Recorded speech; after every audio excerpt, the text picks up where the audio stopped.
KIYRA LYNN with Hollywood First Look Features, and today I am joined here by the New Mutants, Anya Taylor-Joy, Charlie Heaton, and Henry Zaga. I understand that you guys all, before quarantine, sat together and were able to watch the film. What were your emotions after seeing it for the first time? Charlie, why don't we start with you? You know what, having such a distance from it, we'd shot this and then getting to see it almost 3 years later, it was fresh. And then I don't know, for me watching it, when you're making it, you're so in your head about the characters and the depth and if you're doing everything right, if you're showing this pain enough. And then watching it, it was the first moment, I guess, I realized that there was that 14-year-old kid in me who was like, oh my God, wow. Like, this is like, really, I'm a superhero. It's pretty cool. So I was really happy with it. And I really enjoyed it. Anya, what was it like finally seeing what the Soul Sword actually looked like after filming? I mean, that thing looks so badass in the trailer. Thank you so much.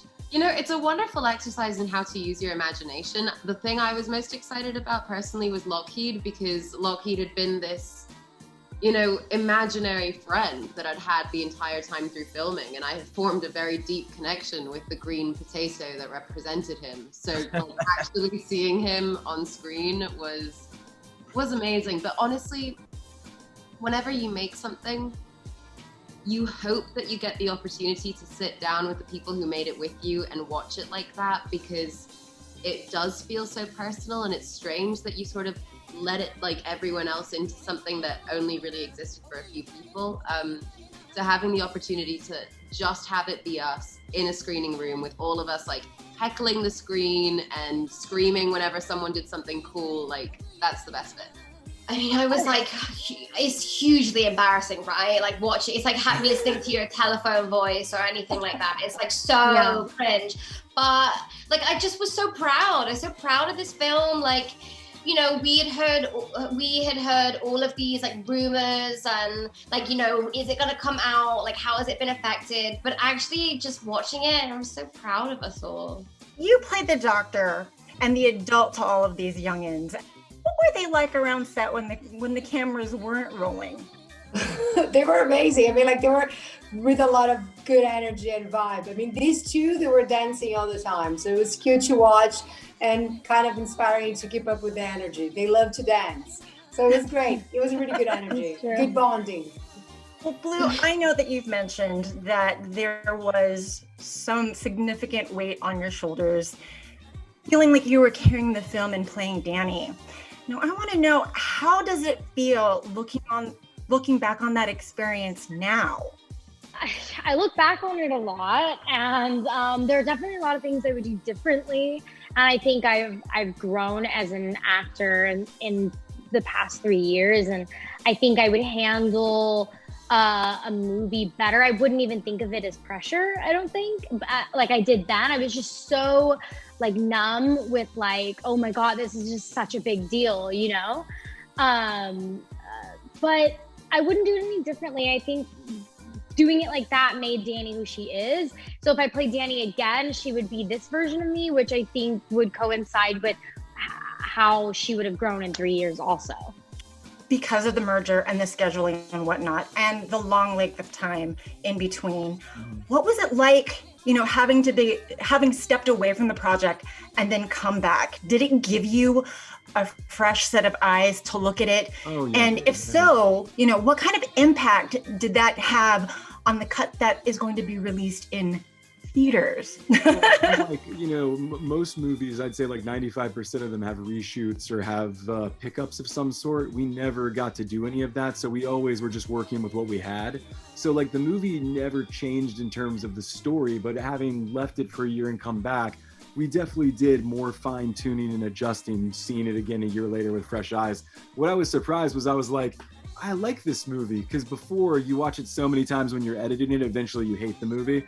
And I was like, wow, I took a year break and then I came back and I really liked it again. I was like, oh, I really like it.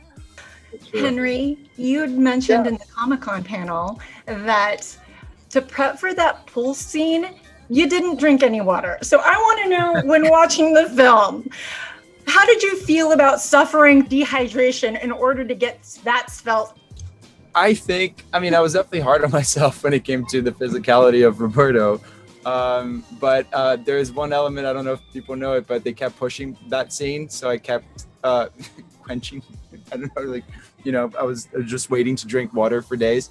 No, it was exciting to see the film with the people who made it, that poured their hearts and souls into this. And what really hit home for me when I was watching it, like how Charlie was mentioning his 14-year-old, for me, when I spoke Portuguese for a minute in the movie, it clicked on me, like, I'm also playing Brazilian, and I am, you know, born and raised in Brazil. And it was so special to be reminded of that too. Now, Maisie, you have to tell me, the New Mutants versus Game of Thrones fans, who has the crazier fan base? And has there been any fun or strange fan experiences that you've experienced over the last 3 years?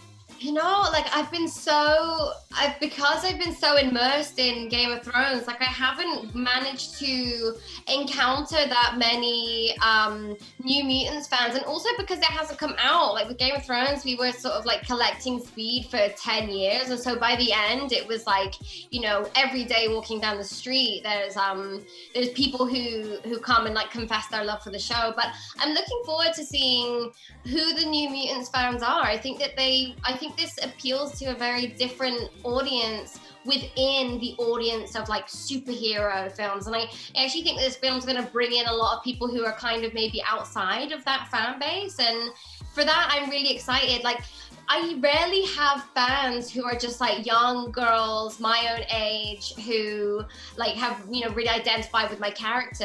And I think with Rahne, like, that is really the only demographic who are going to like truly resonate with the way that she feels. And so it's going to be really nice, like just having fans who are, you know, girls like me who have shared experiences like I have. And yeah, I'm looking forward to meeting those people. If you could go back in time, if there was any advice that you could have given yourself at the start of the project, what would that be? Buy stock in Disney. No.